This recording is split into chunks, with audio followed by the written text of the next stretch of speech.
In this video, we are going to learn about another scheduling method, program evaluation and review technique.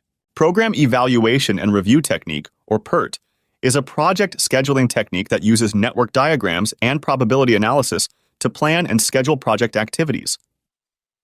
Just like CPM, PERT also uses a network diagram to identify the sequence of all tasks or activities.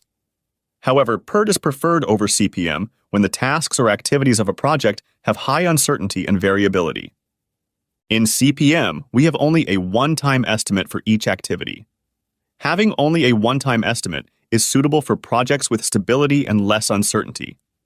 However, in PERT, we will have 3 estimated durations for each activity. These are optimistic, pessimistic, and most likely durations. Optimistic time, O, is the shortest time the activity could take under ideal conditions. Most likely time, M, is the best estimate of the time required under normal conditions.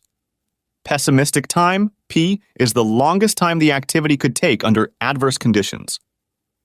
For each activity in the project, these 3 estimates are converted into expected time and standard deviation.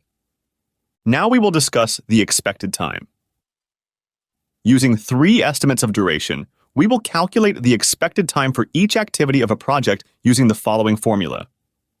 Expected time equal to summation of optimistic duration, 4 times most likely duration and pessimistic duration, and then divided the sum by 6. Expected time is also known as mean time. It is a weighted average that places more emphasis on the most likely time, M. Let us consider a construction project to build a new office building. One of the activities in this project is pouring the foundation.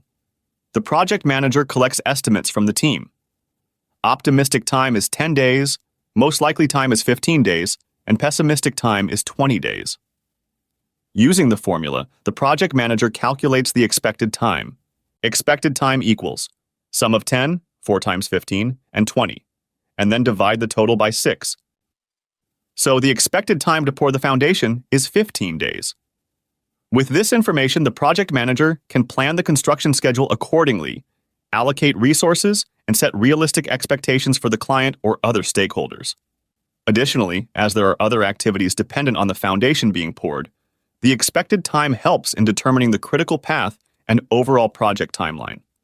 Expected time estimates help in budgeting by providing a basis for estimating project costs related to labor, resources, and other expenses.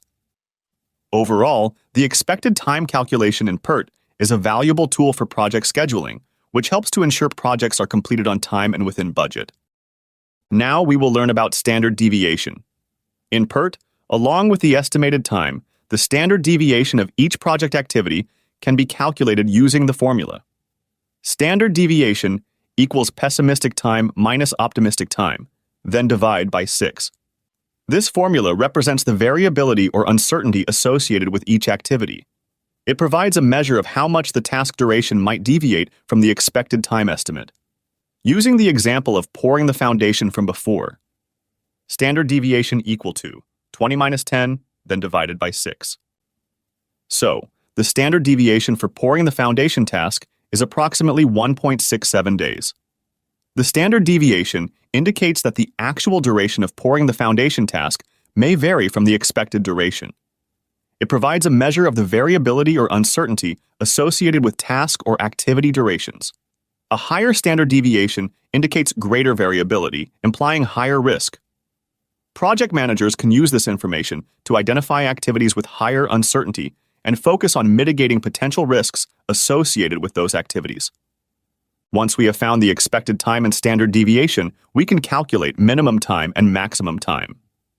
They provide a comprehensive understanding of task duration variability in PERT analysis. We can find the maximum time and minimum time to complete an activity by using the following formulas.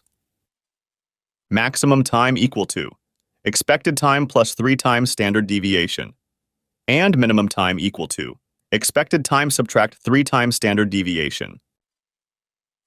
Let us use the same example of pouring the foundation task and calculate the maximum time to complete the task of pouring the foundation.